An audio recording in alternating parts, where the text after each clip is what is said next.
2023 ODI World cup ফাইনালে হারার পর আবার team India 2024 T20 World cup খেলতে যাচ্ছে। তো আপনাকে বলি 2013 লাস্ট সময় ছিল যে ভারতের টিম কোনোরকম কোনো আইসিসি ইভেন্ট জিতেছিল। তো আজ আমি আপনাদেরকে বলি যে ভারতের ভক্তদের এমন একটা পরিস্থিতি যে তারা সম্পূর্ণভাবে সব রকম ট্রফি জেতার স্বপ্ন ছেড়ে দিয়েছে। আর আজ 2024 টি-20 ওয়ার্ল্ড কাপ জেতার স্বপ্ন ভারতের ভক্তদের আবার জেগে উঠেছে। আর আপনাকে বলি টি-20 ওয়ার্ল্ড কাপের জন্য রিসেন্টলি বিসিসিআই টিম অ্যানাউন্সমেন্ট করেছে। আর সেটা দেখার পর ভারতের ভক্তরা অনেক রকম ভাবে নারাজ হয়ে গেছে। এক নম্বর হচ্ছে যে হার্দিক পান্ডিয়াকে টিমের মধ্যে দেখে নারাজ হয়ে গেছে, তার উপরে তাকে আবার ভয়েস ক্যাপ্টেন করেছে। আবার কিছু মানুষ এই জন্য নারাজ হয়ে গেছে যে তারা রিঙ্কু সিংকে টপ 15 এর মধ্যে দেখতে পায়নি। আর আপনাকে বলি টি-20 ওয়ার্ল্ড কাপের জন্য বিসিসিআই যেদিন স্কোয়াড অ্যানাউন্সমেন্ট করেছে সেদিন থেকে ভারতের টিমের স্কোয়াডে থাকা অর্ধেকের বেশি প্লেয়ার আউট অফ ফর্ম হয়ে গেছে। আপনাকে বলি তো ভারতের টিমের প্রতিটা ভক্তদের কাছে অনেক বড় একটা কারণ যে এই টিম কি টি-20 ওয়ার্ল্ড কাপ ফাইনাল জেতার ক্ষমতা রাখে।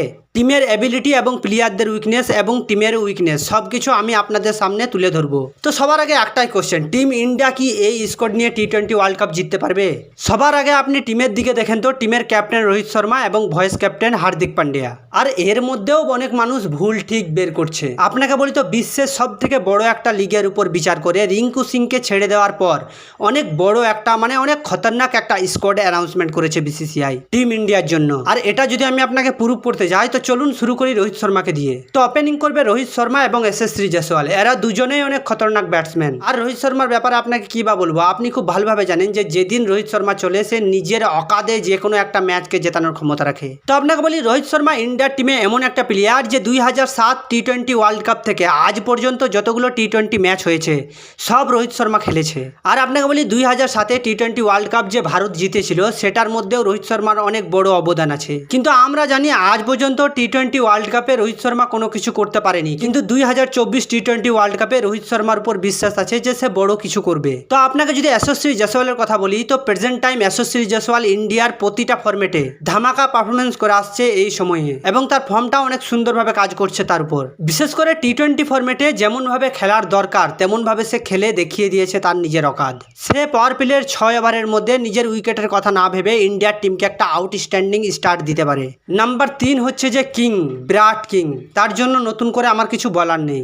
আমি তার জন্য শুধু এতটুকুই বলতে চাই যে টি-20 ওয়ার্ল্ড কাপ স্কোয়াড অ্যানাউন্সমেন্ট হওয়ার আগেই 2-1 টাকার রিপোর্টাররা নাকি বলে উঠছিল যে বিরাট কোহলি টি-20 ওয়ার্ল্ড কাপ খেলার যোগ্য রাখে না এবং তাকে টি-20 ওয়ার্ল্ড কাপ থেকে ড্রপ দেওয়া হবে। কিন্তু এখনো পর্যন্ত আইপিএল এ সবার থেকে বেশি রান করে দেখিয়ে দিল বিরাট কোহলি যে তাকে কিং কেন বলা হয়। আর 4 নম্বরে আসছে সূর্যকুমার যাদব। এই সূর্যকুমার যাদব যদি টিমের মধ্যে থাকে তাহলে 200+ টার্গেট চেস করতে টিম ইন্ডিয়ার কাছে অনেক ছোট একটা ব্যাপার। কিন্তু তার কাছে অনেক বড় একটা রিকোয়েস্ট যে 2024 T20 World Cup ODI World Cup 2023 এর মতো যেন না খেলে। তারপর আসছে যে সঞ্জু স্যামসন, ফাইনালি সে সুযোগ পেল ইন্ডিয়ার টিমে খেলার জন্য। তার পারফরমেন্স দেখে বিসিসিআই তাকে ইগনোর করতে পারলো না। এবার সঞ্জু স্যামসন আইপিএল এ 13টা ম্যাচের মধ্যে 504 রান করেছে 156 স্ট্রাইক রেটে। তাছাড়া ভারতের টিমের কিপার হিসেবে ঋষভ পান্তের মতো একটা তাগড়া হিটারও আছে। যদিও সে টি-20তে তেমন কিছু করেনি কিন্তু আইপিএল এ তার কামব্যাকটা অনেক ধামাকা ছিল। ঋষভ পান্ত এখন তার ফর্মে আছে এবং আইপিএল এর 13টা ম্যাচের মধ্যে 40 এভারেজে 156 স্ট্রাইক রেটে 446 রান করে। আর বিসিসিআই